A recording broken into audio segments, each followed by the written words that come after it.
And this week, I've had a few, today actually, an uncomfortable conversation as well. I've had to approach a couple of uncomfortable conversations.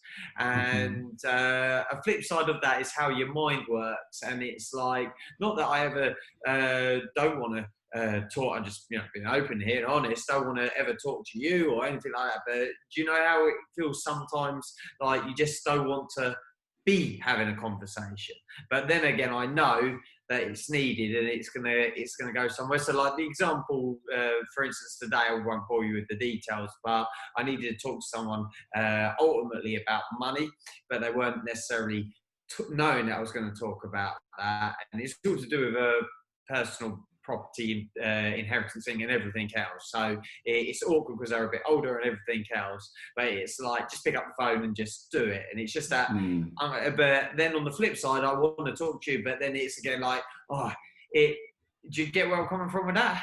Oh yeah, all the time. I find myself with that situation more often than not. But you're right, aren't you? You have to have those uncomfortable conversations, because if you don't, you're going to have bigger problems down the line, or it's going to fester into something. Or the worst thing, and I think we're a bit more sensitive to this than a lot of people, is you have certain values that you base yourself upon. And if you don't have that conversation, you're not being true to yourself about what you say you stand for. And I think if your word means something to you and your opinion of yourself means something to you, then you're a bit more likely to make those calls, whereas other people will just kind of bury their head in the sand. Yeah.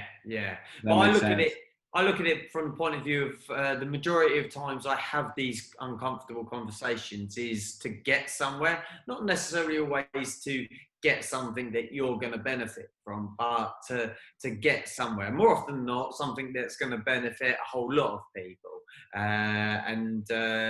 It's just that uncomfortableness that I think I've just got really quite accustomed to it now. And I'm just realizing that, all right, I've got to do that today. All right, I'll do it.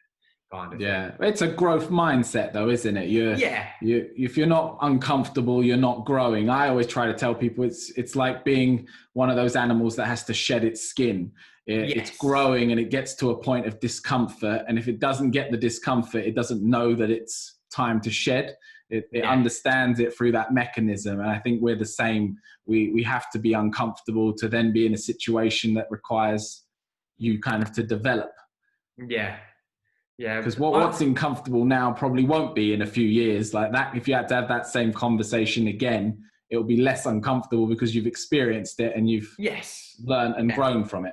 That makes sense. Actually, the conversation was fine. And if anything, the person on the other side was very grateful of receiving the call. That you opened the dialogue. And they started the conversation where I wanted it to go anyway.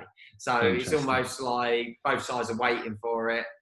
And it's just who's gonna actually say it, kind of thing. But that's a tendency, isn't it, to make things worse in your head than what they more often than not are. You kind of think worst case scenario, and then most of the time it's nowhere near as bad as what you think it's going to be. Yeah. This one, it was just a bit more of I'll just leave it, because you're not going to gain anything not leaving it, vice versa. So it was like, I just wasn't pressing. Yeah, but something come up today and it's like, no, this is actually pressing now. So